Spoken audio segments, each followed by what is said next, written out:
아멘. 성령 안에서 본이 되는 사람, 이런 제목으로 은혜의 말씀을 전하고자 합니다. 교회 안에는 오직 하나님의 말씀이 중심이 되어야 됩니다. 그럼에도 불구하고 오늘날 교회 안에 세상적인 기준을 따라서 해석되어지는 인간적이고 세상적인 말들이 성도들의 신앙생활을 위협하고 믿음을 떨어뜨리고 있는 현실입니다. 우리의 주인이신 하나님이 기준이 되어야 하는데 사람이 기준이 되다 보니까 또 믿음의 눈으로 바라보는 하나님의 세계가 우리 삶의 표대가 되는 영적인 삶을 살아가야 합니다. 눈에 보이는 세상의 헛된 영광을 바라보는 육적인 삶을 살아가다 보니까 그러다 보니까 하나님의 말씀과 성령의 인도하심을 따르기보다는 세상의 흐름과 세상의 여론에 따라서 움직이게 되어지고 또 세상의 시선과 세상의 말을 의식하다 보니까 세상의 사람들에게 인정받기 위해 몸부림치고 세상이 원하는 대로 살아가려고만 하는 잘못된 신앙의 기준을 따르게 되어지더라는 겁니다. 오늘 본문은 말세를 살아가는 성도들이 데살로니가 성도들과 같이 믿음의 본이 되는 삶을 살아가야 할 것을 가르쳐 주고 있습니다. 특별히 사도 바울은 2절에서 4절에 데살로니가 성도들로 인하여서 감사하고 늘 생각하고 기도하며 또 그들이 하나님의 택하심을 얻은 백성임을 확신하는 이유를 그들 가운데 믿음의 역사와 사랑의 수고와 소망의 인내가 있기 때문이라고 합니다. 그들이 믿음을 가진 이후의 삶의 모습이 위기되어졌고 다른 여러 지역에까지 소문이 날 정도로 본이 되는 모습이었기 때문이라고 합니다. 믿음의 사람들은 거룩한 행실과 더불어서 형제를 사랑하고 헌신하는 봉사의 삶을 살아가는 것이 또 이것을 통해서 믿음의 모범이 되어야 한다는 것은 너무나 당연한 것입니다.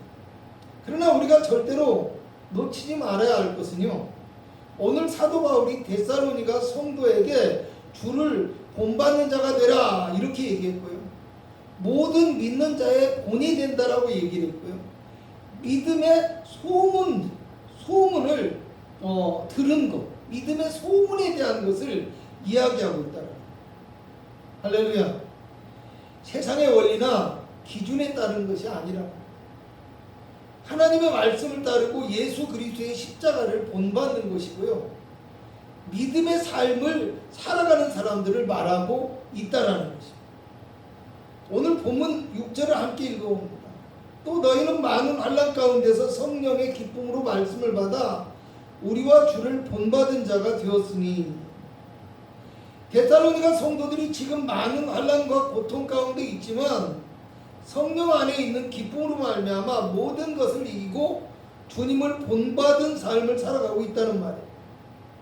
다시 말한다면 오늘 우리가 그리스도인이라는 이유만으로도 수많은 비난과 고통을 실제로 감수하고 있지만 우리가 주님을 바라보며 주님의 말씀을 붙들고 성령 안에서 살아가게 된다면 우리도 주님처럼 반드시 이기는 삶이 되어질 것이고 또 믿음의 영향력을 끼치는 복음의 일꾼이 되어질 수 있다는 것을 이야기하는 것이라고 할 수 있습니다. 오늘 바울은 데살로니가의 성도들이 믿음의 본이 되고 믿음의 소문이 퍼졌다고 했는데 그 내용이 어떤 것인지를 9절에서 10절에 말씀하고 있습니다. 먼저 9절에서 10절까지를 읽어보도록 하겠습니다. 그들이 우리에 대하여 스스로 말하기를 우리가 어떻게 우리 가운데 들어갔는지와 너희 가운데 들어갔는지와 너희가 어떻게 우상을 버리고 하나님께로 돌아와서 살아계시고 참되신 하나님을 섬기는지와 또 죽은 자들 가운데서 다시 살리신 그의 아들이 하늘로부터 강림하실 것을 너희가 어떻게 기다리는지를 말하니 이는 장래에 노하심에서 우리를 건지시는 예수시니라. 믿음의 소문이 어떻게 났는지 그 어떻게를 말씀하고 있어요. 믿음의 소문의 첫 번째는요, 복음의 힘에 대한 것을 말합니다. 우리가 어떻게 너희 가운데 들어갔는지 라고 이야기해요. 5절에는요 우리 복음이 너희에게 말로만 이른 것이 아니라 또한 능력과 성령과 큰 확신으로 된 것이라고 이야기해요. 복음은 어떤 인간적인 생각이로 아니면 인간적인 만족이나 욕구를 충족시켜줌으로 인해서 증가할 수 있는 것이 결코 아니라는 말입니다. 2장 14절을 보면요, 너희도 너희 동족에게 동일한 고난을 받았느니라 이렇게 이야기합니다. 그러니까 그 당시에 그리스도인들의 신앙의 모습은요, 그 사회에서 결코 환영받는 모습이 아니었다라는 것이고요. 다시 말하면 그들도 그 사회의 일원이었기 때문에 복음을 받아들이는 것이 쉬운 일은 결코 아니었다라는 것을 우리가 추측할 수 있는 말입니다. 그러면 어떻게 그들에게 이 복음이 전해졌을까요? 성경의 말씀대로 오직 성령의 능력으로 복음이 증거되고 있다는 것을 알아야 합니다. 오늘 우리가 사람의 비율을 맞추고 인간적인 계산과 방법으로 복음을 증거할 수 있다는 어리석은 믿음 때문에 세상의 이치나 그들의 주장하는 소리에 속지 말아야 한다 라는 걸 기억하셔야 돼요. 또 구원은 내가 결코 잘나서 받는 것이 아니라 오직 예수 그리스도의 은혜와 그의 능력으로 말미암아 우리에게 임하는 하나님의 온전한 선물이라는 것을 우리는 알고 감사할 뿐만 아니라 그 앞에서 늘 겸손한 믿음의 모습을 보일 수 있어야 된다 기억하시기를 축원합니다. 믿음의 소문의 두 번째는요, 하나님 중심의 삶이 되었다라고 이야기합니다. 그들이 우상을 버리고 하나님께 돌아와서 살아계시고 참되신 하나님을 섬긴다고 이야기합니다. 어쩌면 우상이라는 것은요, 내가 가장 중요시하고 내가 가장 받드는 것이 우상이 될 수 있습니다. 돈이나 아니면 명예나 권력이나 또 뭐 사람이 되어질 수도 있고요, 그것이 가족이 되어질 수도 있고요, 또 자기 어떤 가치관, 어떤 고집, 자기가 가지고 있는 사상적인 거, 아니면 이념, 이런 것들이 오늘 우리의 우상과 종교가 되어질 수 있다는 걸 알아야 돼요. 여러분, 초대교회 당시의 사람들에게는요, 특별히 종교라는 것이요, 삶에서 가장 밀접한 영향을 미치고 삶의 기준이 되어지고 그 사회의 중심이 되어지는 것이었습니다. 기준이에요, 기준, 삶의 기준. 그렇기 때문에 우상을 중심으로 살아가는 사회에서 한순간에 모든 삶과 관습과 방식을 버리고 하나님 중심으로, 신앙생활 중심으로 삶을 살아간다는 것은요, 그들에게 결코 쉬운 일이 아니었다는 거예요.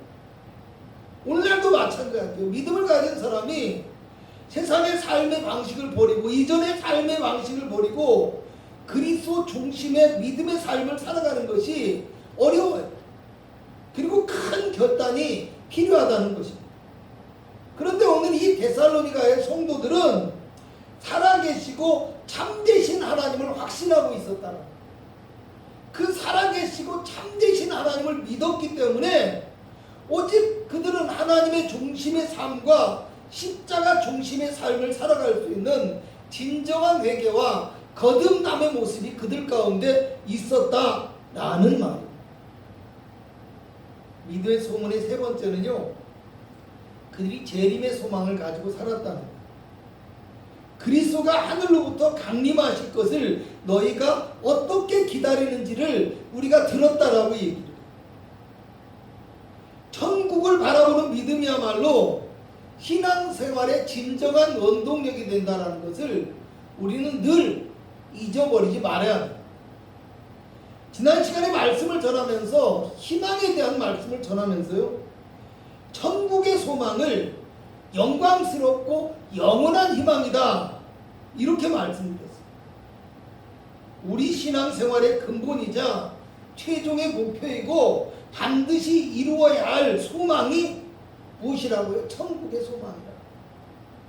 이 천국의 소망이 있어야 우리가 이 세상의 유혹을 이기고 핍박과 고난 가운데서 견디며 믿음의 길을 갈 수 있는 힘을 얻을 수 있다라는 것. 그러므로 여러분, 우리가 믿음의 삶을 살아갈 때 세상의 원리, 세상의 이야기, 세상의 풍조, 세상의 여론에 흔들리거나 주저앉지 마시기 바랍니다. 오직 예수님만을 바라보고 성령 안에 살아감으로 우리가 믿음을 지킬 수 있는 사람이 되어져야 한다는 거예요. 오늘 내 모습이, 오늘 우리의 모습이, 오늘 우리 교회의 모습이 나와 내 가족과 믿음의 모든 사람들에게 본이 될 수 있다는 걸 기억해야 합니다. 영향력을 끼칠 수 있다는 거예요. 그러므로 우리는 세상의 원리와 이치를 따라 살아가는 사람이 아니라 성령 안에서 살아가는 하나님의 말씀을 따르고 어찌하든지 천국 백성답게 믿음의 본이 되는 삶, 이런 삶이 우리에게 필요하다라는 것을 다시 한번 기억하시기를 주님의 이름으로 축원합니다. 기도합니다.